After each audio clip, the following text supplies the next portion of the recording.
right, ladies and gentlemen, we just got done watching a video about how Wuthering Waves shouldn't be compared to Zenless Zone Zero. And what we're also seeing over here is Glaive Keo saying why we actually need to compare gacha games. And so I'm wondering, who's right, who's wrong? We've already seen one video, now we've got to see the other. Let's go ahead and get right on into it, because I think comparison is 100% necessary in the space like this. Because of course, right, you're always going to have one company that is going to go ahead and sometimes under deliver or do things like over deliver when it comes to things like power creep and HP inflation and broken units, that sort of stuff. You probably know the games I'm talking about. So let's go ahead, let's get right on into it. There is a very unnatural kind of loyalty that forms when you don't have other options. Not real loyalty, more like Stockholm Syndrome and daily missions.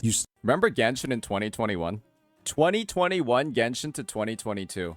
Man, those were dark times, weren't they? A lot of people either just like quit gacha games, or they were just suffering through only Genshin Impact and its dog shit updates. Oh man, I feel like 2021 to 2022 were like the dark ages of gacha. Then Honkai Star Rail came out. We thought that there was a bright future ahead, and then they fucked it all up the next year, but WuWa came out to save it though. So, I mean, I feel like Gacha's in some of the best, is in one of the best places it's been in such a long time, because now every single time Hoyo does something cancerous or stupid for the fucking game, you can just look at other competitors in the space who are doing it better and just like without a doubt say that what like Genshin, HSR, or potentially even ZZZ are doing, you can just comfortably say it's garbage in relationship to it. Start defending your multi-billion-dollar company and justifying things that you probably shouldn't. And you tell yourself, they will improve the game next patch. Maybe they are saving for the good stuff. They are preparing for the big update, the new region. I know my Doe won't let me down. And y'all remember Honkai Star Rail 2.7? 2.6 was a complete dog shit banana story. 2.7 was a complete disappointment. One of the worst patches in gacha history, Honkai Star Rail 2.7, and everyone was saying, oh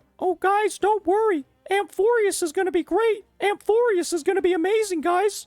then before you know it, you are 4 years deep into a live service game that still hasn't added a loadout system. Embarrassing. It is not that players are gullible, it is that most people genuinely want to believe. You invest time, you get attached to the characters, you build your communities, and the sunk cost starts looking a lot like comfort. The stagnation felt like stability, and when that's all you know, you stop asking why things aren't better, you just kind of adapt. And that is what makes monopolies so insidious. It is not the lack of competition, but the illusion of contentment. The idea that what you're getting is just how these gacha games are. That maybe it's unreasonable to expect more from a genre that built its empire on RNG. But I still can't believe that this version of the artifact system was what these stupid fucking devs put in the game. You can literally have the perfect set equipped on your characters, press this button, and it will just put on random fucking garbage.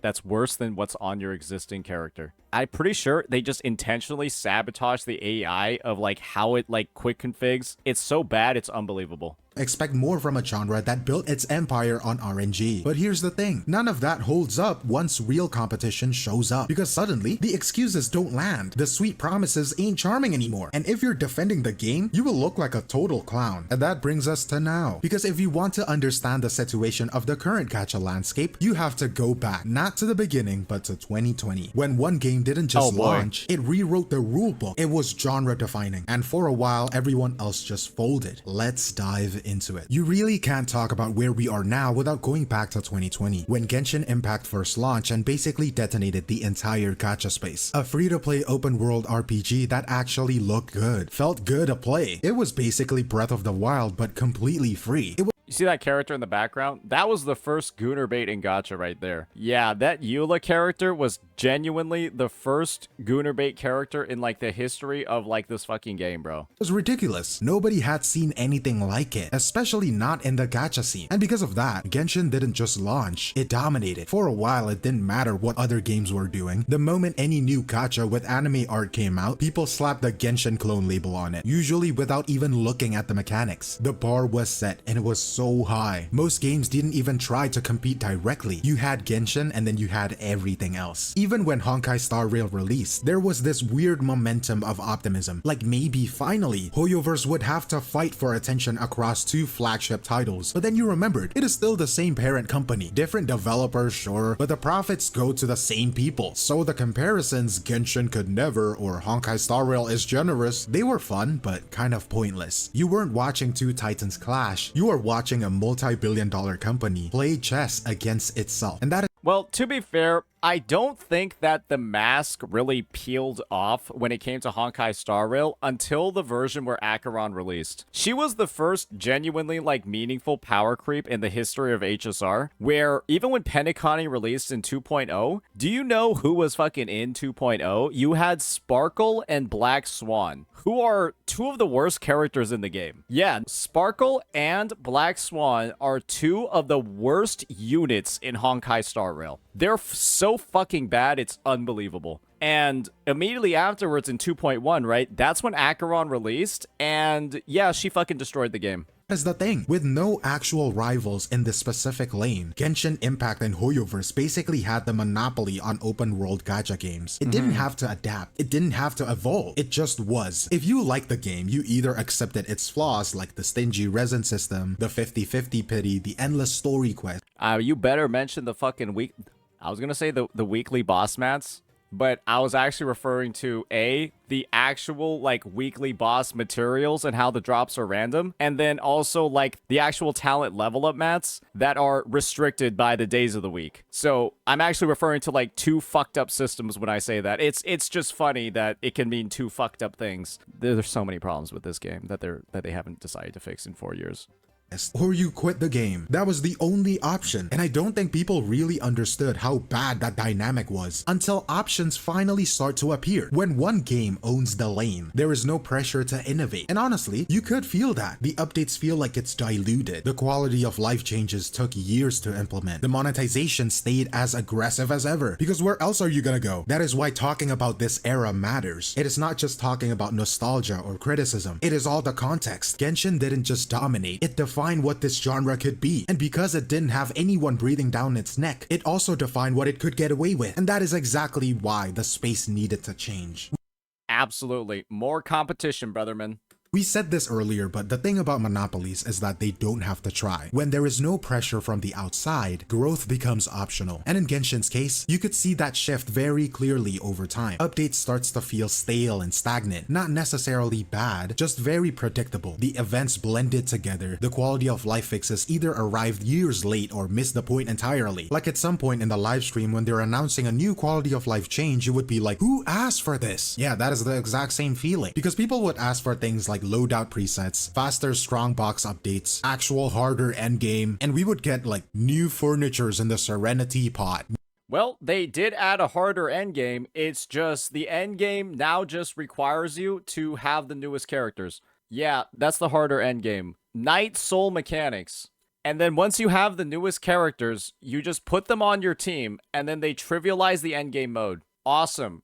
A fantastic fucking job. That's just the type of difficulty I wanted.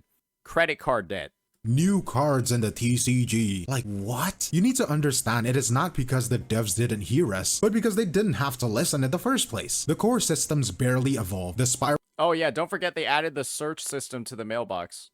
Abyss has been practically the same since launch. The same structure, the same rewards. The only difference is how much the HP has inflated for the latter part of the floors. It is still catered to the limited characters that are featured that patch. The resin still feels like a leash, and the weapon banner is still the same borderline scam it has always been. Even with it having a pity later on in the game, it is basically the same predatory system but with glitter on top. None of it changed. Because why would it? The game had no real competition. But the funny thing is, we stayed. There is actual communities formed around coping with the game. People are venting, memeing, theory crafting around every content that barely shifted year to year. And when people got burned out, they didn't quit gacha entirely. They just kind of floated. Because yeah, the Genshin weapon system, now that we think about it, why don't they just separate it into two fucking banners? And then just do their 75-25 in every other game. Instead, they combine both of them, make it a 75-25 consolidated, but it's 37.5 for each one. It's such a disgusting thing to still have in the game. They just kind of floated. Because if you still wanted that specific mix, the open world, the real-time Like, they even have their own games like ZZZ or HSR shitting on Genshin for the weapon system. It's almost like instead of making improvements to Genshin, they'll just put in a new game, make the improvements there, and then now people can say, well, if you're complaining about it so much, just go play those games instead. Stop complaining. That's why it seems like there's like more baseline quality of life in every new game. I swear. Right, HSR removed all of like the limited weekly boss, like the weekly talent mats, that sort of stuff. ZZZ kept that and then also added way better creation of like gear in the drive disc and the customization. Yeah, it's like, yeah, the new games just get all the quality of life that Genshin should have gotten. combat, the gacha pulls, there was literally nowhere to go. And that is the cost, not just in money, but in momentum, in choice. A genre that started with so much potential, slowly folding in on itself because one game held all the cards. But even when creators have been outspoken about this, you probably see it in the comments. Well, stop comparing, just enjoy both games. I'm so tired of the gacha tribalism. And sure, in a perfect world, yeah, maybe everyone is just gonna be happy in their own little world, but this isn't that. This is gacha. And in that space, comparisons are necessary because when you're spending your time or your money on these games, you are engaging with systems that directly compete for your attention. And True. for your wallet and for your patience. So when Wuthering Waves enters the room, doing their version of open world and flashy combat, of course it's going to be compared to Genshin. That is not fanboy behavior, that is just the context. And more importantly, comparisons force developers to evolve. When one game introduces better pull rates or more transparent pity or less exploitative banners, it puts pressure on the rest of the market, and that is how quality rises. That's the thing. What people don't seem to recognize about the whole comparison waves thing is that the more comparison waves there are, the better your games that WuWa is going to get compared to will get. The more you try, honestly, saying anything against comparing waves is essentially you trying to make your game worse. That is what it is at a baseline. If you're going ahead and you're trying to stop people from doing comparisons, you simply are saying that you want critiqued parts of your game that are literally inferior to other titles in the competition. You want them to stay as is. You want to keep playing an inferior game with inferior systems, with more tedious things, less quality of life, and you're saying you want to keep it that way. If that is your mindset, right, heading into a game, heading into your experience, I don't know, that sounds kind of brain damage to me, bro. Maybe I'm just not viewing it the right way, but that just sounds really stupid, especially when your company makes billions of dollars a year. That's just my take, though. That is how systems improve. If no one ever held these games side by side, you would never get a free 5-star. You would never get a new endgame, and you are gonna log in the game every day like it's a job. So when people say stop comparing, what they're actually doing, intentionally or not, is discouraging critique. And that is dangerous, because without critique, complacency wins. The goal here isn't to start unending gacha tribalism wars, it's to create pressure, to let That's the thing. They'll say it's gacha tribalism. At the end of the day, guys, I really just think it's Hoyo, and I wouldn't be surprised if it's Hoyo, paying motherfuckers behind the scenes to just post some dumb fucking shit online, to try to shit on the competition, to do everything in their power to actually not make meaningful updates to the fucking game. That's genuinely what it feels like at this point, because I can't believe that there are this many dumb people that don't want the game that they spend the most of their time on to get better. I genuinely can't think there's that many people out there who are saying stuff like that. Constantly, people saying, Oh, you gotta stop critiquing the Amphoria story. You didn't play it. yeah, what that would lead to, a lot of critiques, is a bunch of people saying the Amphoria story's dog shit, and then Hoyo makes it not dog shit, and then you can actually enjoy a patch, and people will stop making fun of you for spending 8 hours on fucking awful slop when you could be doing, I don't know, spending 8 hours fucking watching 3 movies instead. Actually, you know, probably getting more value out of that than... Oh, sorry, this was the NPC in the last quest. That was the NPC in the last fucking Amphorius quest. He was like that for like 10 fucking seconds, bro. Or maybe the MC will hit him with this pose again. Hit him with this. A little bit of that. You fucking idiots. What are you doing? Like, why are you saying you like that?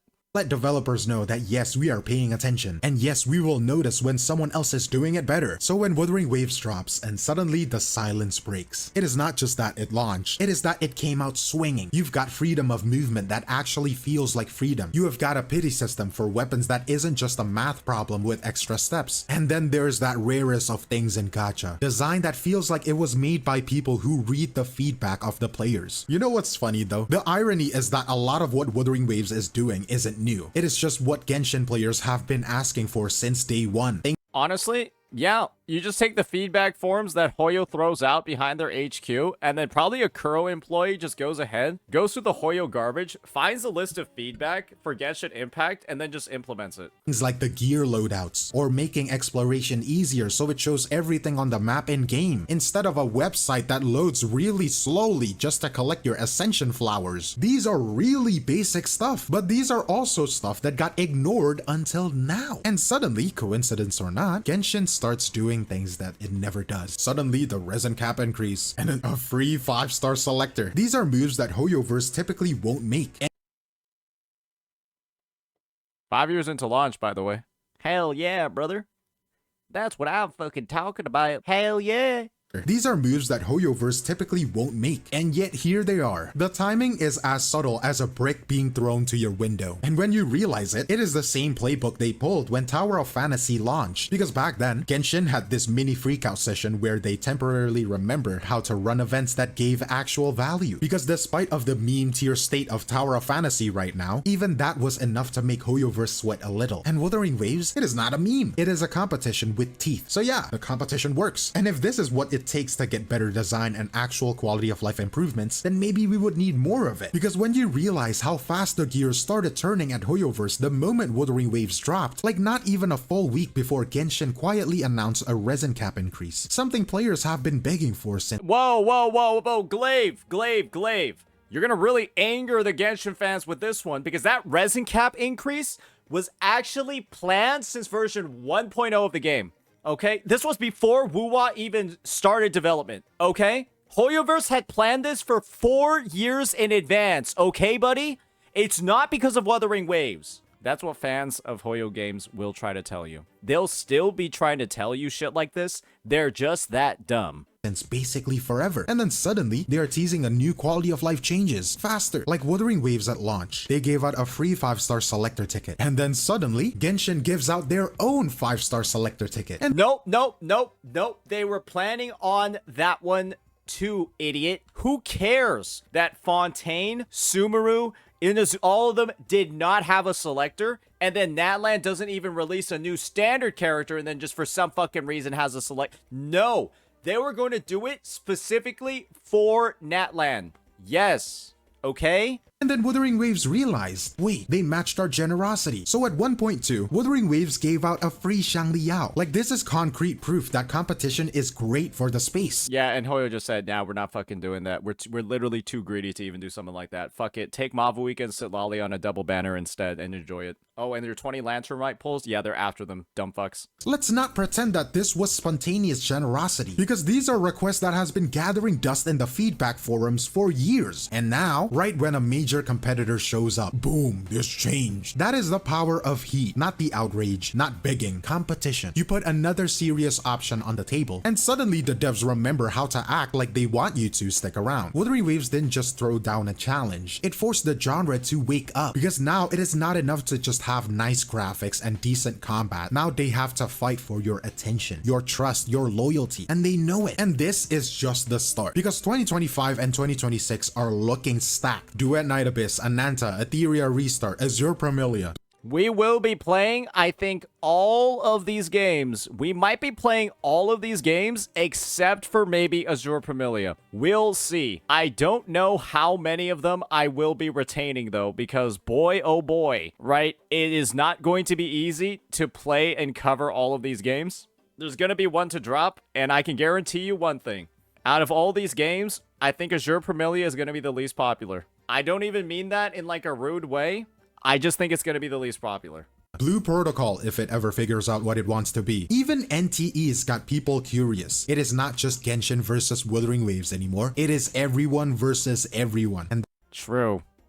Actually true. There's going to be a lot of potential like comparison waves video, right? You'll be able to make like every Genshin CC is going to be able to make a video about Genshin versus all those other games, though Genshin's probably going to be the worst when it comes to every system's comparison. WuWa CCs, right, are naturally going to be able to make WuWa versus all these games. Yeah, it's going to be a great year of content creation across the latter half of this one and then the next one. I'm going to be honest, there's going to be a lot of potential content that a lot of creative people are going to be able to make. that is the shift. We are not talking about knockoffs trying to leech clout. These new games are launching with full systems. And this is the thing, right? Like, these new games, they're going to need some dedicated fucking CCs, bro, if we're frankly being honest. Yeah, a lot of new games, a lot of room for new CCs in the space. Strong aesthetics, and actual design philosophies that don't treat player time like a disposable resource. Every single one is a new opportunity to break away from the same old gacha formula. And the players, we finally have leverage. The days of sitting around, hoping the one game you are locked into eventually decides to respect your time are done. If something isn't cutting it anymore, you can walk, you can leave, and this time, there is somewhere better to go. At the You got Silver Palace, Duet Night Abyss, Azure Premilia, Ananta, NTE. That's just 5 games that are supposed to come out in like the next year and a half. I think Genshin is legitimately kind of... I'm gonna be real. I feel like Genshin and HSR are gonna be in for a very rude awakening. Oh, Enfield as well. We'll see what they do with the combat though. Enfield as well. That's 6 games that can just... I don't think Genshin's really going to cut it anymore, guys. I'm going to be real. This is my prediction for the next 2 years of Hoyoverse games. They are going to basically soft EOS games like Genshin and HSR. And what they're just going to do is make all of like the actual content for dedicated players. They're going to HP inflate the fuck out of those games, require you to pull new limited characters to be able to handle any of the new things and any of the new features they're adding to the games. The games will essentially become pay to play for anything beyond the story. And if you saw the Amphoria story, they're going to make the quality of the story complete dog shit as well. So really the only fun is from the end game, right? And they're basically just going to prey on the most dedicated players of the game, increase the amount of money each customer is spending, and not feel bad about the number of customers that they're losing. That, in my opinion, is going to be the tactic for Hoyoverse moving forward. Increase how much people are spending. Who cares if our predatory shit is making everybody leave? I think that's how it's going to be. We already are seeing it with Silali Mavawika, Skirk Escoffier in Genshin. That dynamic has already happened. And then HSR has been doing it ever since Acheron's release. They are going to be milking the whales, killing the quality of the game, putting in 0 effort, and moving on to new developments. Probably a new engine. They're going to move away from Unity and then kind of just like work from there. Yep, it's going to be like a soft EOS. That is genuinely what I think is going to happen. the end of the day, this is what real progress looks like. We are no longer in that era where one studio could dictate a pace, the rewards, the systems, and just expect everyone to smile through it. That monopoly is broken, not because one game killed another, but because how you actually have a choice. And that choice, that is leverage. If a game disrespects your time, your money, or your feedback, you don't have to sit around and wait for crumbs. You can just walk away. And that threat is done. The simple fact that leaving is now a viable option is enough to keep devs on their toes. Even if you're still all in on Genshin or Honkai Star Rail or whatever your main game is, this shift still benefits you. Because when studios know players have options, the bare minimum stops being enough. And the reason why you might be asking, oh, with all of this competition, Saint, why would you think that Genshin and HSR are going to soft EOS? Because they had ridiculous competition in the form of Wuthering Waves 2.0 and Wuthering Waves 2.2 as well. And all Genshin and HSR have done in response to WuWa 2.0 is to add disgusting amounts of power creep and HP inflation to their game. That was their response to a ridiculous show by a competitor. They decided to power creep and increase the predatoriness of their game by massive amounts. And that's why I think once more competitors come out, they're just going to make it even fucking worse. Suddenly, they're forced to innovate, to be generous, to listen, and in the long run, And they're ramping it up still. Yeah, with the Scoffier and Skirks release, they're actually just ramping it up even more.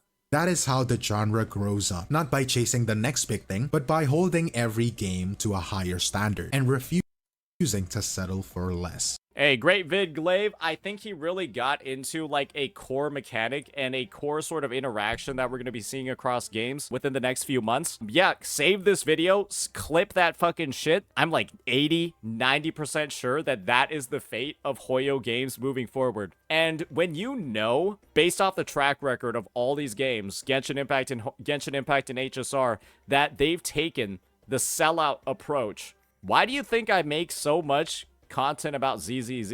Why do you think I have so many concerns about ZZZ's future as a game when you're seeing the sell-out approaches that are being done for HSR and Genshin Impact? And it's all been done within the last like 6 or 7 months. They've completely tanked both fucking games beyond recognition. They're fucking terrible now. And to express a level of concern about just ZZZ after all of that, we're sending hate for that? Come on, guys. Let's be honest here. I am genuinely trying to help your game avoid the same fucking fate. But if it's under the Hoyo umbrella, well, that just might not be possible. So with that, let me know what you all think. Peace.